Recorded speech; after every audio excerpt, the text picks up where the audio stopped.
Students of CBSE board class 10th and class 12 कैसे बच्चों आप सब। आज बहुत ही इम्पोर्टेंट टॉपिक पे हम डिस्कस करने वाले हैं, जो कि टॉपिक आपका होगा कि क्या बोर्ड एग्जाम हो रहे हैं कि नहीं हो रहे। ये बहुत बड़ा कंफ्यूजन भी क्रिएट हो गया है। जो नए बच्चे हैं 2023-24 के बच्चे, इनको बहुत ज़्यादा कंफ्यूजन है कि इनके एग्जाम में बेसिकली होने क्या वाला है। तरह तरह के वेबसाइट पे बच्चे जाते हैं तो लॉट्स ऑफ कंफ्यूजन होता है। आपके लिए बेस्ट होगा कि अगर आप न्यू एजुकेशन पॉलिसी को ही अच्छे से देख लें तो आपको समझ में आ जाएगा। ये तो बहुत बड़ा पीडीएफ है, इसलिए जो इम्पोर्टेंट पॉइंट्स हैं वो मैं आपके सामने लेकर के आई हूँ, ताकि आपको क्लैरिटी मिले कि अब क्या होने जा रहा है और क्यों होने जा रहा है। आपके एग्जाम्स होंगे नहीं होंगे, दो होंगे या एक भी नहीं होंगे, सो आपको क्लैरिटी मिल जाएगी।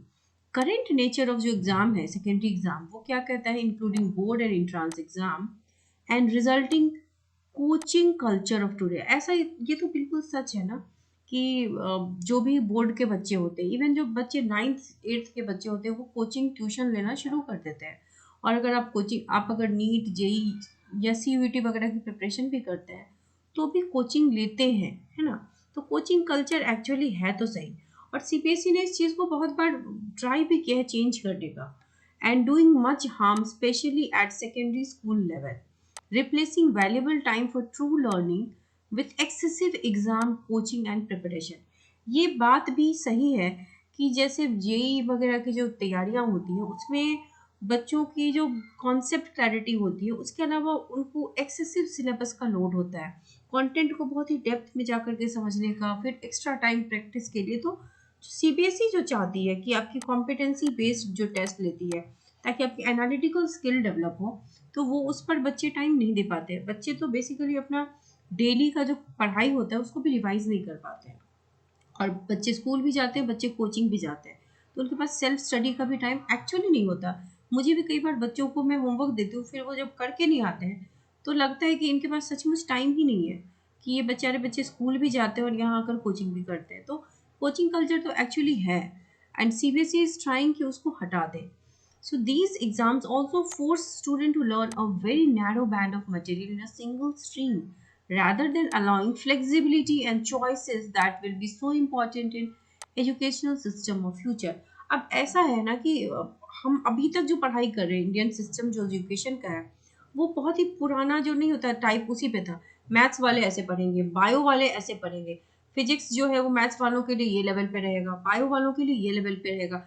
आप जो नीट के स्टूडेंट्स होते हैं, जब आपको फिजिक्स पढ़ाई जाती है तो हर टीचर आपको बताते हैं कि आपको इसमें इतना ही समझना है, और जेई वालों को बोलते हैं आपको इसमें बहुत ज़्यादा समझना है। तो ये सारी चीज़ें होती हैं, और ये नहीं होता कि जो अगर मान लो कि साइंस का स्टूडेंट है, अगर उसको ह्यूमैनिटीज़ का कोई टॉपिक पसंद है तो वो नहीं पढ़ सकता, क्योंकि दे आर नॉट अलाउड। या ह्यूमैनिटीज के स्टूडेंट को अगर साइंस स्ट्रीम से कुछ लेना है तो वो नहीं ले सकते। जबकि इंटरडिसिप्लिनरी जो फील्ड्स होते हैं वो आजकल बहुत ज़्यादा काम कर रहे हैं, इफेक्टिव है।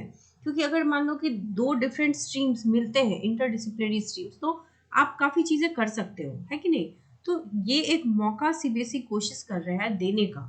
तो एक तो ये चेंज आ गया, और सबसे बड़ा काम है कोचिंग कल्चर को हटाने का। हालांकि इतना आसान नहीं है कोचिंग कल्चर को हटाना, क्योंकि स्कूल्स की पढ़ाई सफिशिएंट नहीं होती है। That is also a fact कि किसी भी स्कूल में एनसीईआरटी को की भी कवरेज इस तरीके से नहीं होती कि बच्चों को कॉन्सेप्ट की क्लैरिटी मिले। तो बच्चों को ट्यूशन कोचिंग की ज़रूरत पड़ती ही है, और शायद पड़ती ही रहे, but still board is trying that. अब अगर कंटिन्यूएशन में देखें तो while board for 10th and 12th will be continued, आपका बोर्ड खत्म नहीं हो रहा, ये फैक्ट है।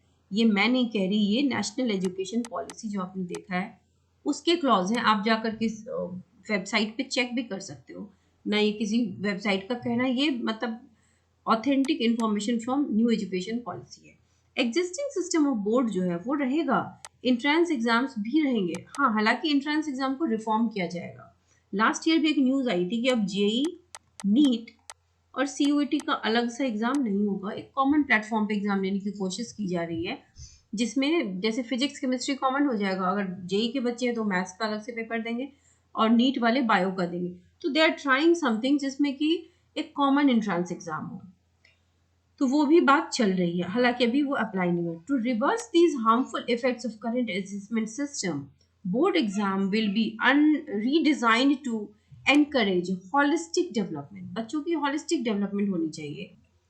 तो मैं ये कहना चाहती हूँ कि एग्जाम्स आपके खत्म नहीं हुए हैं। Board exam will be redesigned to encourage holistic development. अब एग्जाम्स आपके रीडिजाइन किए जाएंगे, पैटर्न चेंज हो रहा है, पैटर्न आपने देख लिया ऑलरेडी, चेंज हो रहा है। कॉम्पिटेंसी बेस्ड क्वेश्चंस को बढ़ाया जाएगा, उसको बढ़ावा दिया जा रहा है ताकि आपकी लॉजिकल रीजनिंग वाली जो होती है ना ब्रेन की वो पोर्शन, वो आपकी इंक्रीज करे, आपकी इस तरह की थिंकिंग एबिलिटी बढ़े, ना कि आप रट्टा मार स्टडी करेंगे, रट के जा करके वॉमिट आउट कर दिया और 10 दिन के बाद भूल गए। उस पढ़ाई का कोई मतलब एक्चुअली में नहीं है, क्योंकि आप you can not apply it ना।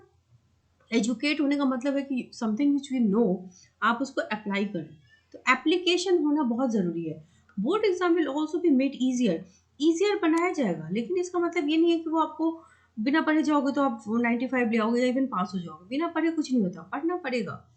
इसका मतलब ये है कि they will test primarily core capacitance, या आपकी जो मेन जो कॉन्सेप्ट है वो दिखेगा, कॉन्सेप्ट बेस्ड क्वेश्चंस होंगे rather than months of coaching and memorizing। रट्टा मार स्टडी को हटाने की कोशिश की जा रही है। Students who have been going to and making a basic effort in school class will be able to pass। आप स्कूल जाओगे, डेली जाते हैं, 10 चीज़ें हम सुनते हैं, तो हमारे बैक ऑफ द माइंड वो स्टोर होती है। तो ऐसे बच्चे जो रेगुलर क्लास में जाके सुनते हैं वो कभी फेल नहीं होते, ठीक है। So do they will do well in board exam. ज़्यादा एफर्ट उनको नहीं लगाना पड़ेगा। To further eliminate the high stakes aspects of board exam, all students will be allowed to take board on up to 2 occasions. अब क्या है ना, आप लोग का अभी सिंगल बोर्ड है, तो अभी क्या है कि डू और डाई वाली सिचुएशन है कि या तो आप पास या तो फेल, या तो अच्छे नंबर आए या बुरे नंबर आए, 75% क्राइटेरिया मीट हुई या नहीं मीट हुई। तो इस वजह से बच्चे डरते हैं बोर्ड को लेकर के, ह्यूज पैनिक क्रिएटेड है। लेकिन अब क्या होगा, 2 ओकेजन्स पे आप एग्जाम दे सकते हो। पहला तो एक तो मेन जो 1 ईयर बोर्ड होता है वो तो होगा, ठीक है, and one for improvement if desired. मान लो आपके नंबर अच्छे नहीं आए, you not satisfied with your marks, तो आप दोबारा इम्प्रूवमेंट एग्जाम दे सकते हो, करेक्ट। अब in addition to introducing greater flexibility, student choice and best of 2 attempt assessment that primarily tests core capacities must be immediate key reform to all board exam।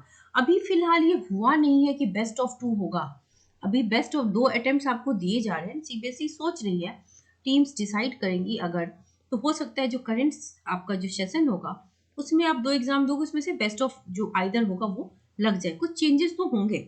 Board में over time also develop further viable model of board exam, जो कि viable हो और बच्चों के ऊपर जो pressure है, कोचिंग कल्चर है, प्रेशर भी हटाना चाहती है board. Some possibilities including a system of annual semester modular board exam develop हो सकता है। या तो एनुअल हो, एनुअल तो चल ही रहा है, सेमेस्टर वाइज हो, मॉड्यूलर वाइज हो, चाहे किसी भी तरीके का हो जिससे आपका स्ट्रेस रिलीज हो। That each test far less material, content कम हो, उस पर क्लैरिटी आपको ज़्यादा हो, and are taken immediately after the corresponding course is taken in the school, ताकि आपका प्रेशर एग्जाम का डिस्ट्रीब्यूट हो सके, लेस इंटेंस हो, less high stake across the secondary stage. 12th के बच्चे जो होते हैं उन पे बहुत ज़्यादा प्रेशर होता है, 10th से बहुत ज़्यादा। All subject and corresponding assessment beginning with mathematics could be offered at 2 level। Math से ही स्टार्ट होगा, with students doing some of their subjects at standard level and some at higher level। So board exam in certain subjects would be redesigned to have 2 parts। अब ऐसा भी होगा कि exam के 2 part हो सकते हैं, 1 पार्ट ऑब्जेक्टिव टाइप हो with multiple choice और दूसरा descriptive टाइप, ठीक है। So with regards to all the above guidelines will be prepared by NCERT। NCERT तो नया बना ही है, in consultation with major stakeholders। अपने आप डिसाइड नहीं करेगी, बहुत सारे स्टेक होल्डर्स मिल करके डिसीजन लेते हैं। Board of assessment, the proposed new national assessment center and teachers prepared for a transformation in the assessment system। अब तो ट्रांसफॉर्मेशन हुआ था, ट्रांसफॉर्मेशन हो रहा है और ट्रांसफॉर्मेशन और होना है, ठीक है। Principles for university entrance exam will be similar.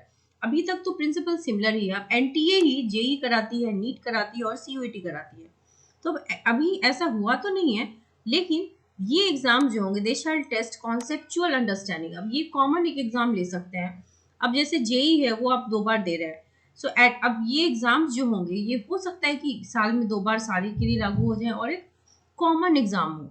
So NTA जो है will work to offer high quality common aptitude test अब इससे क्या होगा ना, खलबली सी हो जाएगी। अगर सच में आ गया ऐसा रूल, तो जेई अभी एक बाइफरकेशन था, जेई का अलग लेवल, नीट का अलग लेवल, सीयूईटी का अलग लेवल, तो वो फिर डिफरेंट हो जाएगा, क्योंकि अब एक कॉमन एंट्रांस टेस्ट हो जाएगा ना, as well as a specialised common subject exam in science, humanities and language at least twice every year. साल में 2 बार हो तो बच्चों के लिए थोड़ा सा प्रेशर कम होगा, एक में नहीं हुआ तो दूसरे में, या बेस्ट ऑफ आइदर। तो ये है तो अच्छी चीज, अगर ये लागू हो जाए तो आपके लिए बेनिफिट तो है। These exam shall test conceptual and understand, ये आपकी कॉन्सेप्ट को ही टेस्ट करेगी। कोचिंग कल्चर को हटाने के तरह तरह के ये तरीके हैं। So students will be able to choose the subjects for their test. आप चूज कर सकते हो, आपको मैथ्स लेना है, साइंस फिजिक्स लेना है, केमिस्ट्री लेना है, बायो लेना है, whichever subject you are trying to choose.